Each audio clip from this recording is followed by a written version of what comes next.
Alright guys, it is Blockchain coming at you with another technical analysis update. For those of you who are new to my channel, my name is Corey, aka Blockchain. Starting off on my website, blockchaintrading.com. The link is below. Biggest thing I want to highlight in there is a quick description of the exclusive Discord that we have in there for technical analysis, options alerts, and crypto alerts. So no matter what market you're in, we have you covered. So a little intro about us. The three different levels of membership between the monthly, yearly, and lifetime. Starting off on the yearly, you actually get the full six segmented trading class that I have that covers a lot of the trading essentials that I use in my technical analysis, so you can follow along with me. And then, of course, the #1 trading strategy that I use for free. Just fill this little guy out, and I'll send you a video demonstration on my #1 trading strategy that is consistent, profitable, reliable, and applicable to any market. So make sure you guys get in there and check it out, as well as with a couple testimonials here. So definitely get on and check it out. Hopefully I'll see you guys in the Discord. So let's go ahead, and speaking of which, I guess the Discord, let's take a quick look so that way you guys can see what's going on in there. So from a crypto perspective, we have KJ. He alerted us of a 122% gainer today. And then in the traditional markets, if you missed the last week, we have... Where is it? Where's his rundown? These are all the ones he had today. So last week he actually had like 3% or 3,000% confirmed profits from his calls last week. 2,000 the week before, 1,500 the week before. So just absolutely killing it. And then of course, and you can see some of our members' gains that we have here. So actually a couple option calls that I've had there. I had 1,000% gainer from my technical analysis that I posted. MDU Chow, sitting quite nicely with over 30,000% profit on some of his trades that he's been in. So all good stuff. So hopefully I'll catch you guys in there. But let's go ahead and dive into the charts.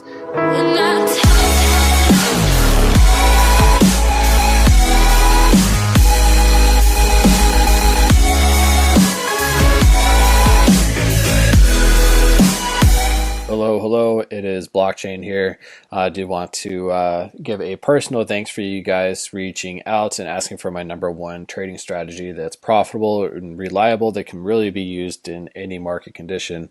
It is based on Elliott Wave, but don't fear if you're not familiar with Elliott Wave, as you don't need to know all of Elliott Wave principles for this application to apply to you. So I'm going to be going through step by step of how I use this, what to look for, and the strategy behind it, and really what time frames, because it's going to have different fractals and different time frames depending on how you trade or what you look for your setup. So I'm going to start completely fresh because I want to be able to show you guys how to set everything up. So your first thing, you're going to need to add a few indicators on.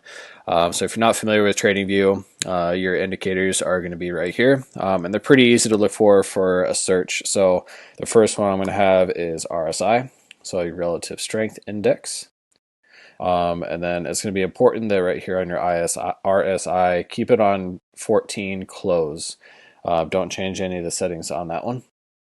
Your next one is you're going to want a couple EMAs, and you're going to want one that has at least 3 on there. So let's go with this one. So EMA 20, 50, and 100, and I'll change those in a second. And then the other one that you're going to need is your pivot, because this is going to help from your counts. Okay. All right, so now that we have our indicators on here, quick introduction to Elliott Wave. Now, this whole strategy is built 100% around the Elliott Wave, or emotive wave, or impulsive wave, which is a 5-wave move. So quick run through from Elliott Wave. There is corrections, which are ABCs. They have different types of corrections, such as flats, running flats, extended flats, so on and so forth.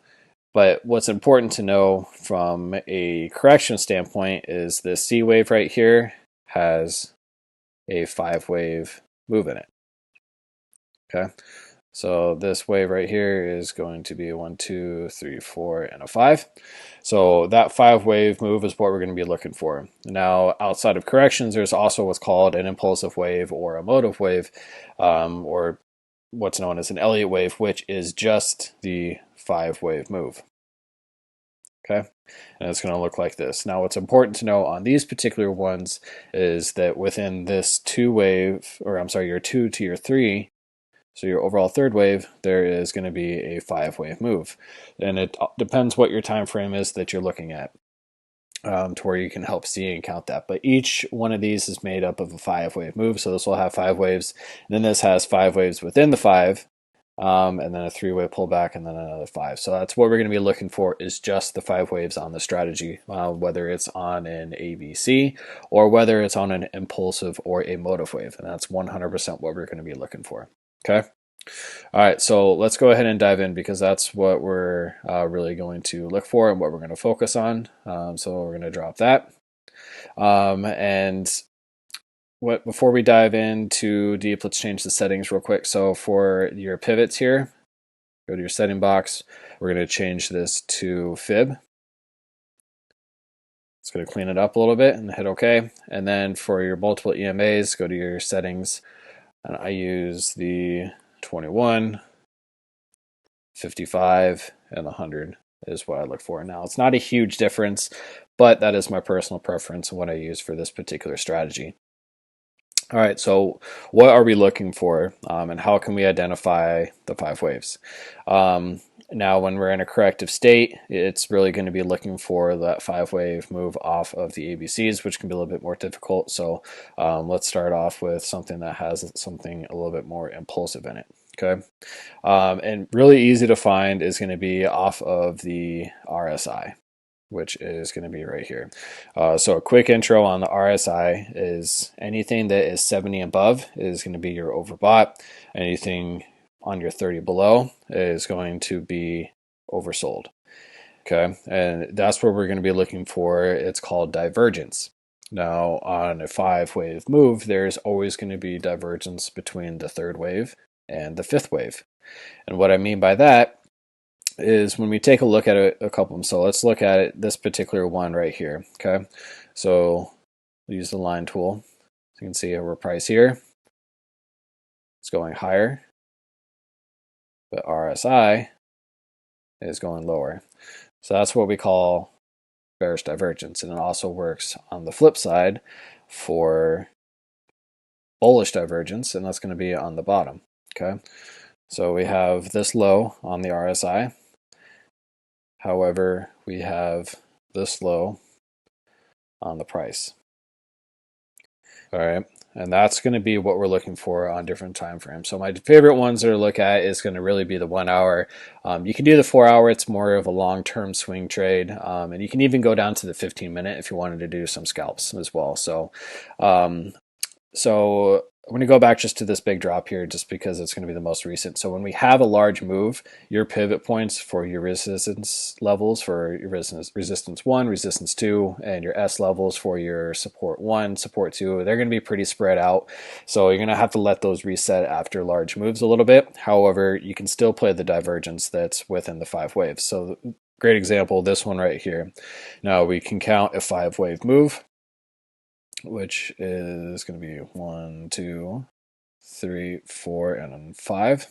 Okay, and then you can see within here we have a 5-wave structure within that. Okay, so that's exactly what we're looking for, and what we're looking for is to have your divergence between your 3rd wave and your 5th wave, where we have a higher price, but RSI has a lower price.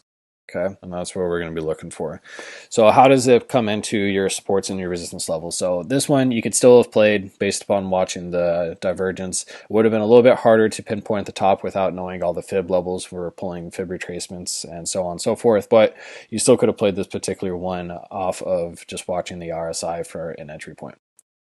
All right, so what I'm going to be looking for is just simply playing off of the pivot levels and watching the RSI.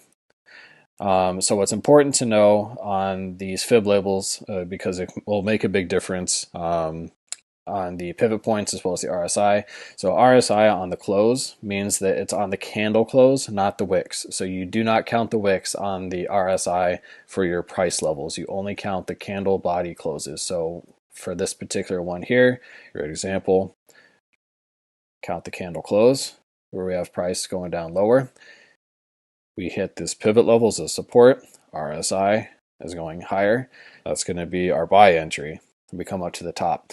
Now, that's normally where these EMAs are going to come in. So it's important to have these pivot points and the EMAs because you're going to have to look at both for confluence. So we have this one here. So this zone right here would have been our buy.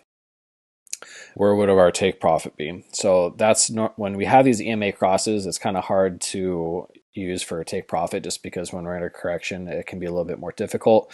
But that's when you're going to rely on your resistance levels. So when you have this buy entry, your take profit for on your extreme is going to be your resistance or your support levels, depending which way we're traveling. Safe bet, take profit is going to be right in the middle, unless you get really comfortable with counting the waves. Obviously, this one just a huge body, green candle. We knew that this was going to be coming up for an impulsive wave, come back down for the fourth, and then up again for an ending fifth wave diagonal, getting us up to the top. So when it comes to the taking profits, don't be greedy. Profit is profit. Don't stay in a position too long. So when you take a good trade, take your profits. Don't sit in it too long because eventually it will reverse, and you could, sit in it too long for a loss. So don't be greedy. Can't stress that enough. Don't be greedy. So when you have your take profits, you can ladder them. So this would be your take profit 1, 75% of the way to your next support zone would be take profit 2, and your next resistance or support zone would be your take profit 3. Okay. And then you can play that all the way through. So even with, corrections, so on and so forth, the whole thing plays out. So right here, buy, ultimately you take profits for your entire move up. And even you can look at this particular one here where we have our higher high and our lower point on our RSI. So when we have that, we have the bearish divergence. So normally that's when you'll come in and you'll start looking at your EMAs if you're looking for more of a quicker scalp trade. We come down, we hit this EMA, which is going to be your 21, and then the middle one, the orange, is going to be your 55, the red's going to be your 100. So that's when you're going to use that for your take profit. So your take profit 1, take profit 2, take profit 3. Because again, not every single position is going to have is not going to have a large run, such as what this one did. And what you can do even as well, guys, is just set alerts around these if you don't want to sit and watch it. If you're kind of in the middle of no man's land and you don't want to sit and watch it, you don't have to. You can set alerts. You can go out to a 4-hour time zone and set alerts for these because that's going to be a little bit better for a swing trade. Even, roughly on the hourly, it's when you can look at, but you can go through, and that whole position is what's going to play out because every single time around these supports and resistances is when we do get reactions, and that's what you want to pay attention to and look for the divergences.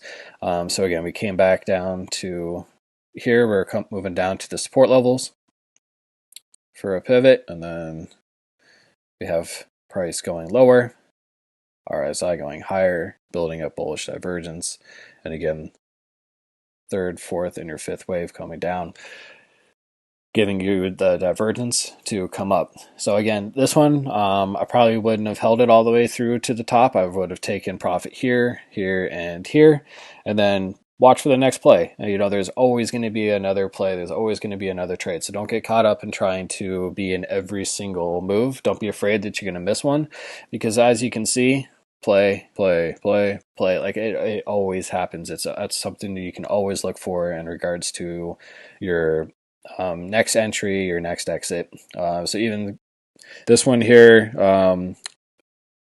was a little bit funny. Again, we didn't quite have that divergence that played out. We had this peak right here, and then we kind of trailed sideways, again, right in the middle.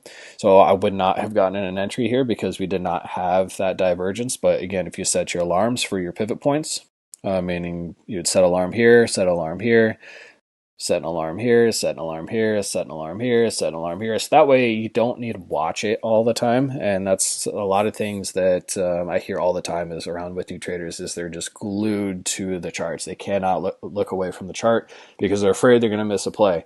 And when we're in correction land, it's no fun. It's no fun to trade. It's no fun to watch. So do yourself a favor, set a couple alarms for when you start to get close to your pivot points or your resistance zones or support zones.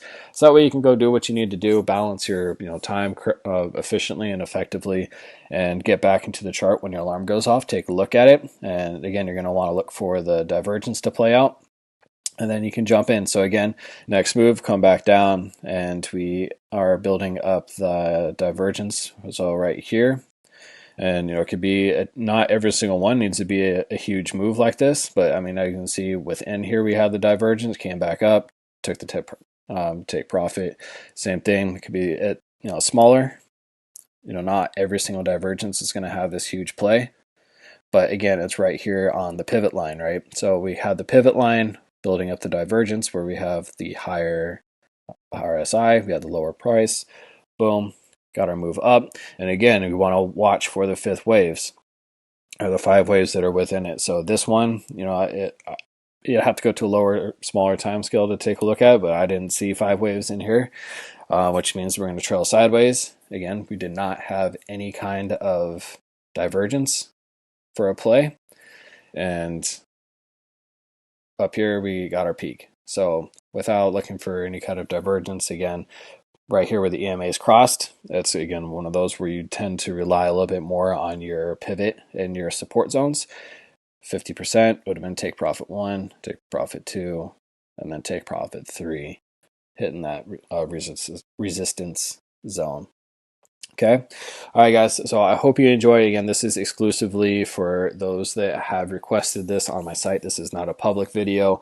I do not share this with everybody. And it's something I give away to those that really give me the support as I go through, so I can try and benefit everyone that is really looking to benefit and help learn and educate themselves. But this is my #1 strategy in regards to it's my most consistent. It's one that can be used in any single market. And it's it's consistently my most profitable strategy. You don't have to worry about the corrective waves within the mess. You don't have to worry about trying to pull fib levels. It's very simple to look at, very easy to read, and very easy to utilize on a mobile basis as well, because you're not having to look at different fib levels, count different charts for ABCs, so on and so forth. So I hope you guys found this beneficial. I hope you guys play with this and utilize it, help make it your own. And again, you want confirmations. Don't jump into a blind trade. You want your confirmation before you can really enter or exit, because that's just again going to give you the overall confidence to stay within it and not second guess your strategy as you move through. So if you guys find benefit in this, give me some feedback, send me an email, leave me a note on YouTube, Discord, send me a message, whatever the case may be. But I really hope this helps benefit you guys as you move forward in your trading strategies and your applications. And yeah, hope to see you guys and talk to you guys soon.